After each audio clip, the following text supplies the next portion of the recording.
The five elements that we recognize as the basic ingredients of life, this elemental magic,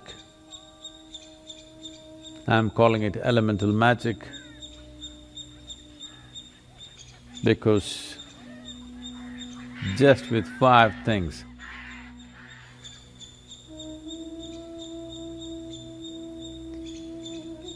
not 5 million, just five things.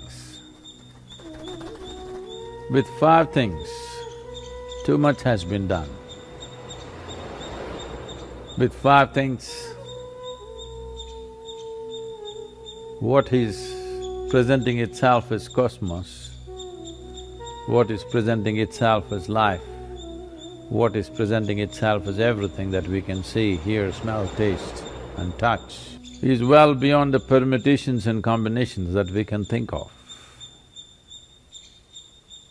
If something goes beyond the permutations and combinations, then it's no more mathematic, it is magic. So this elemental magic, to master this elemental magic is the most fundamental dimension of yoga.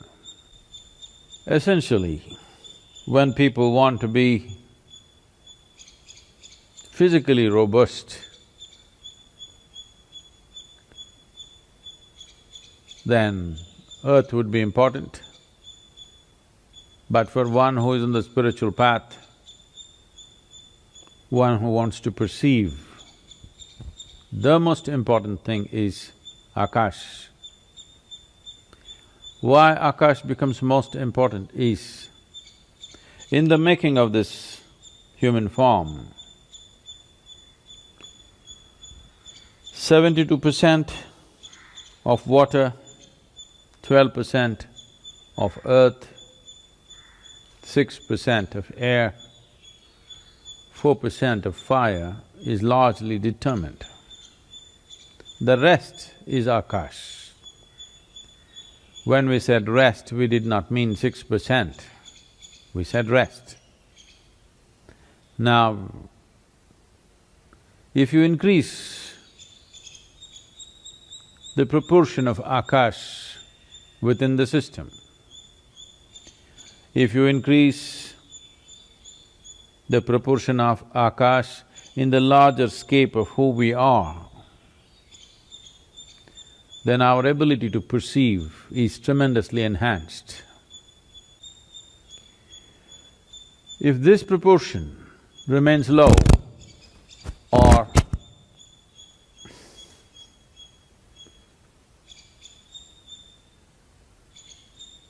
Akash is at its minimal in one's making, then their ability to perceive will be very minimal.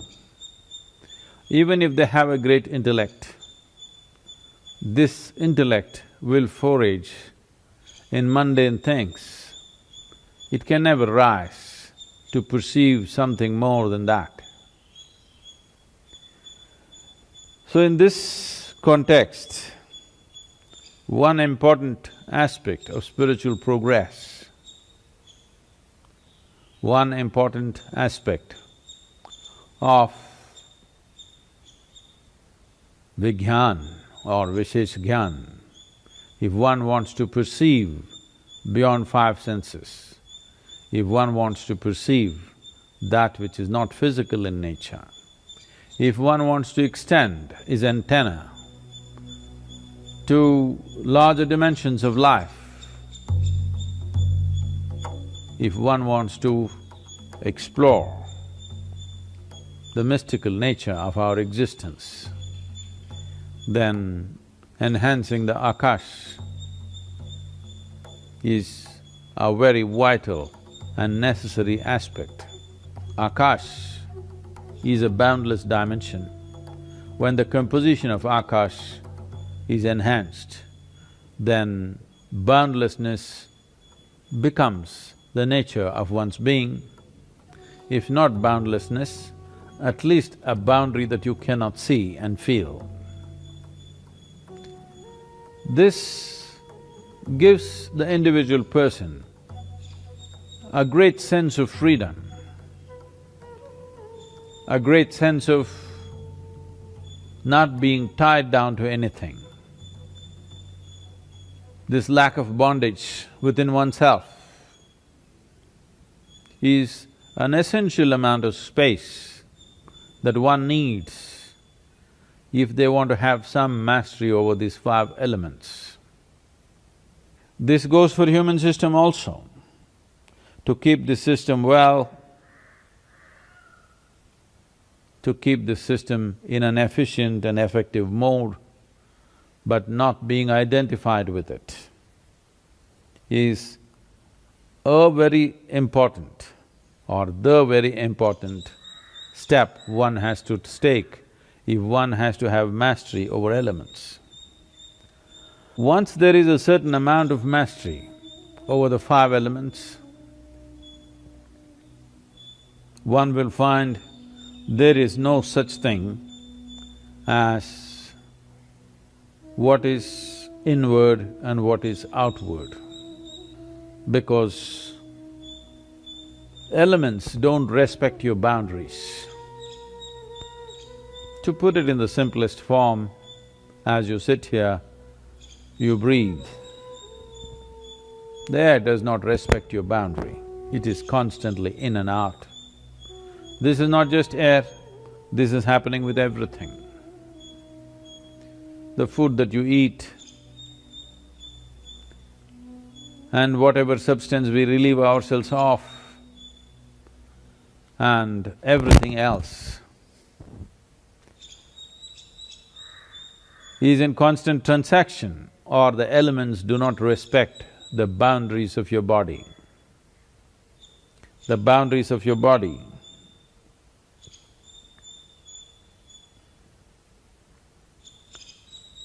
are only for your psychological comfort, but the 5 elements have no respect for that, and they anyway transact without your permission. So if you have some access to experiencing the nature of the elements, then you also lose the boundaries of your body. Or in other words, you have sacrificed your privacy, because there is no such thing as privacy, because you know everything is seeping in and everything is seeping out constantly.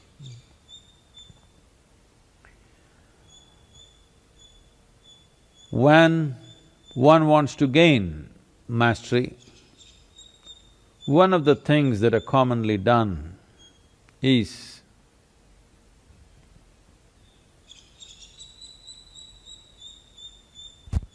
those of you sitting in America or anywhere else in the world right now, including India,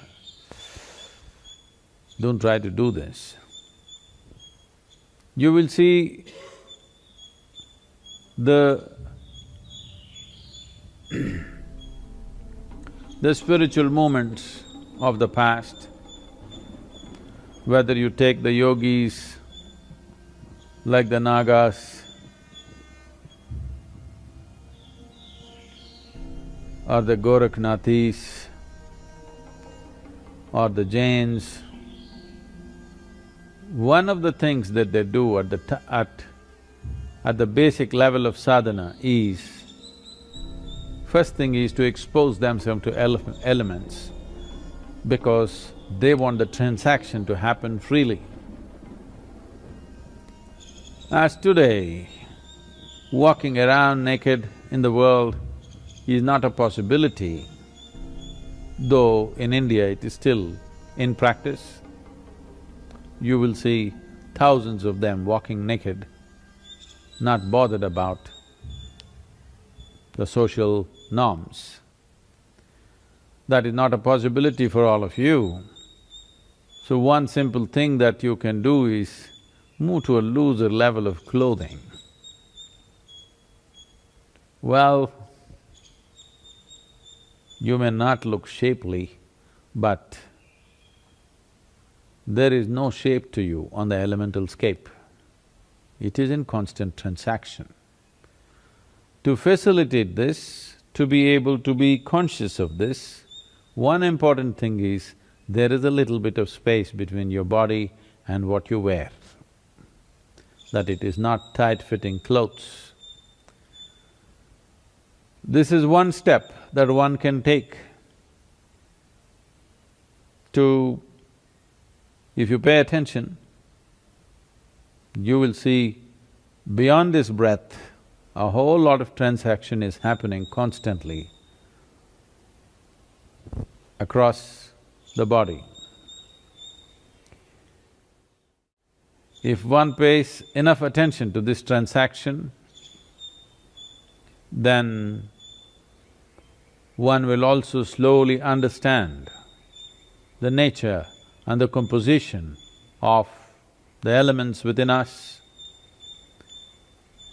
then enhancing one dimension or increasing the akash in the system through appropriate practice becomes a possibility. And of course, once I say this, the first question is, Sadhguru, what is that practice? Practice doesn't come first, attention comes first. By attention, if one knows that there is transaction, not by intellect, but by attention, if one knows that there is a transaction, then how to tweak the transaction in our favor is something we can do. First thing is to take charge of the most obvious transactions. The most obvious transactions are breath, food, consumption of water, and the temperature of the body, and the temperature outside. These are the most obvious transactions.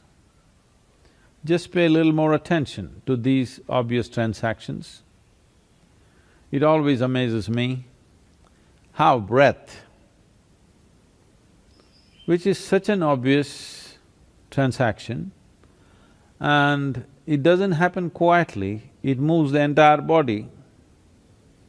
But most people never ever notice it. If you can't notice your breath, how to notice anything subtler than that, because breath is a noisy activity, it is happening. If you bring attention to these things, how you eat, how you drink, how you breathe, how you touch everything that you touch,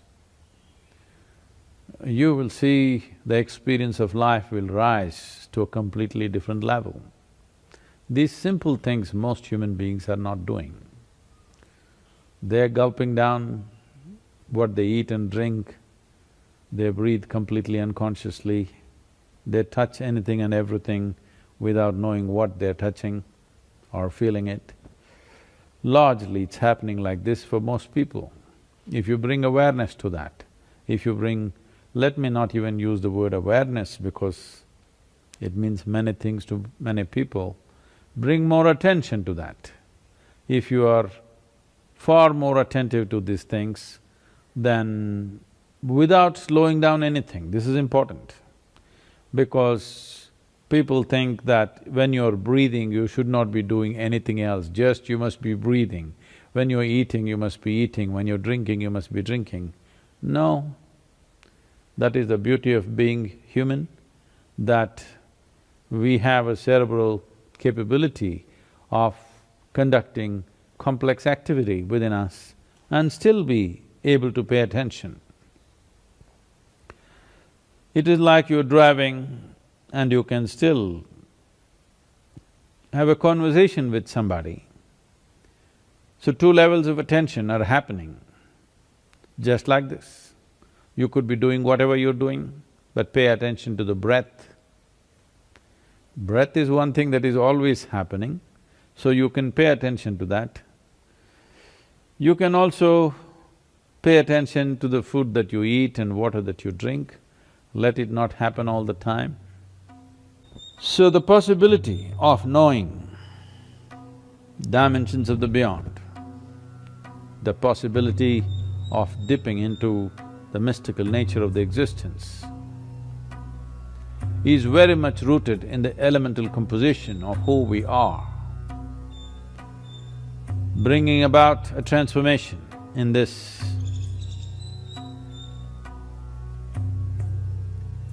can do fantastic things to you, but one must also understand that fantastic things can also turn your life upside down.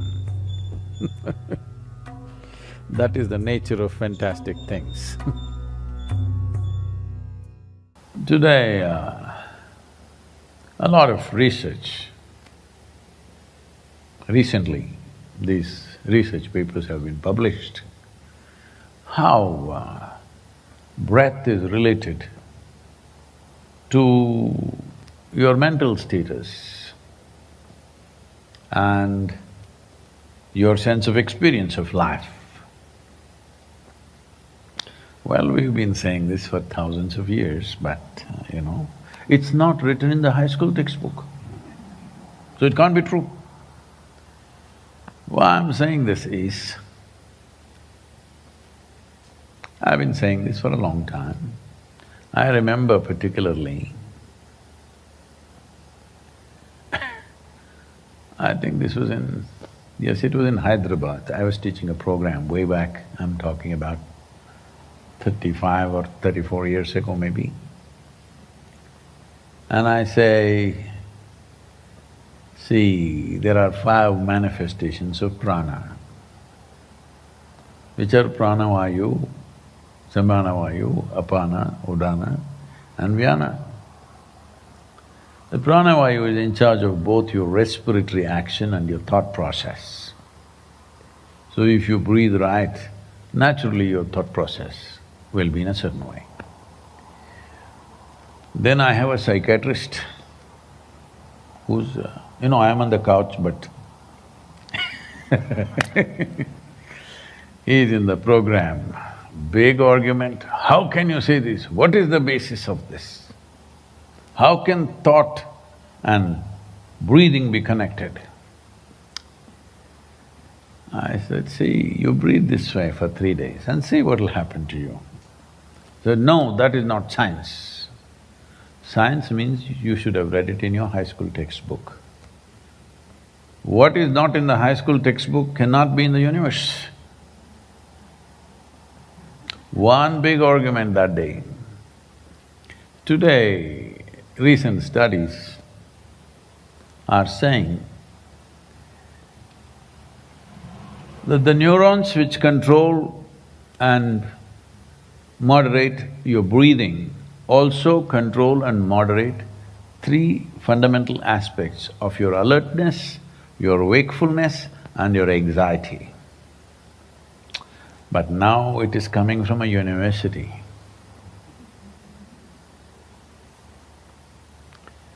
So, various emotions can be affected by breath.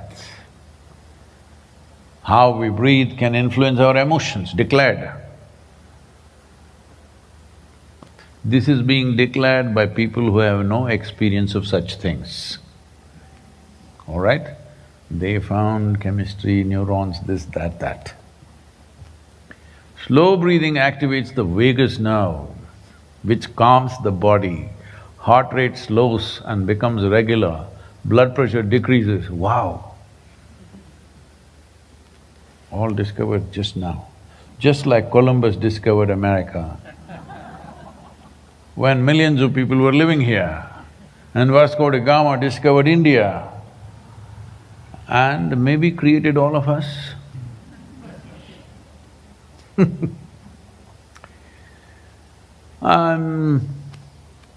I'm speaking like this not because I have any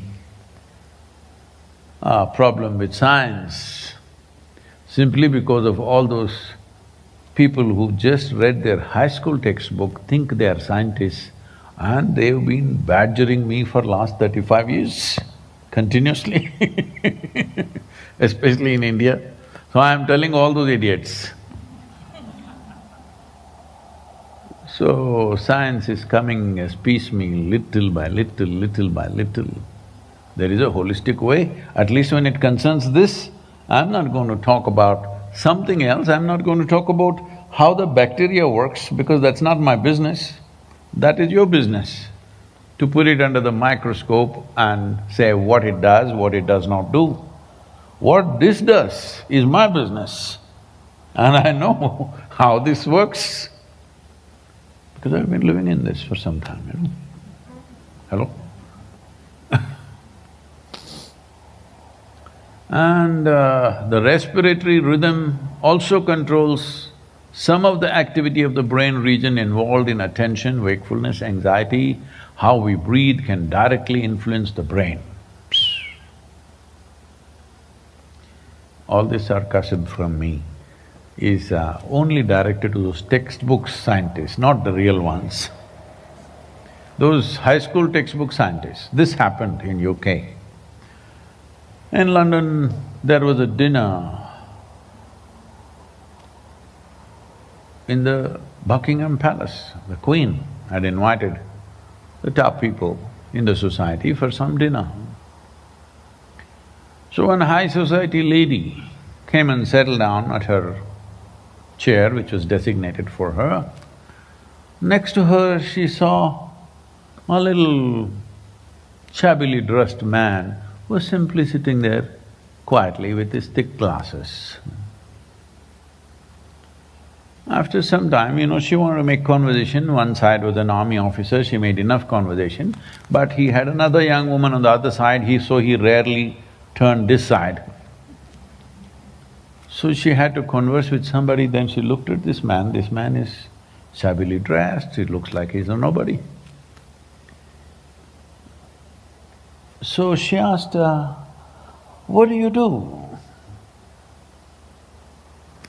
He said, I study science. Oh, you study science? I finished that in my high school. So unfortunately, there are too many scientists like this who finished their science in high school and they're passing judgments on everything that we have known for thousands of years from very profound experience of life.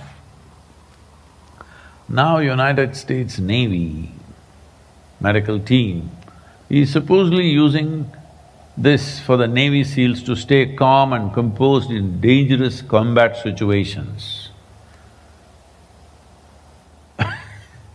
I will tell you the process, don't do it, okay? So, exhale for 4 counts, hold for 4 counts, inhale for 4 counts, hold for 4 counts, that is 1 cycle, continue this. There will be no anxiety in a moment of danger in combat situations when people's breathing will go out of control sometimes.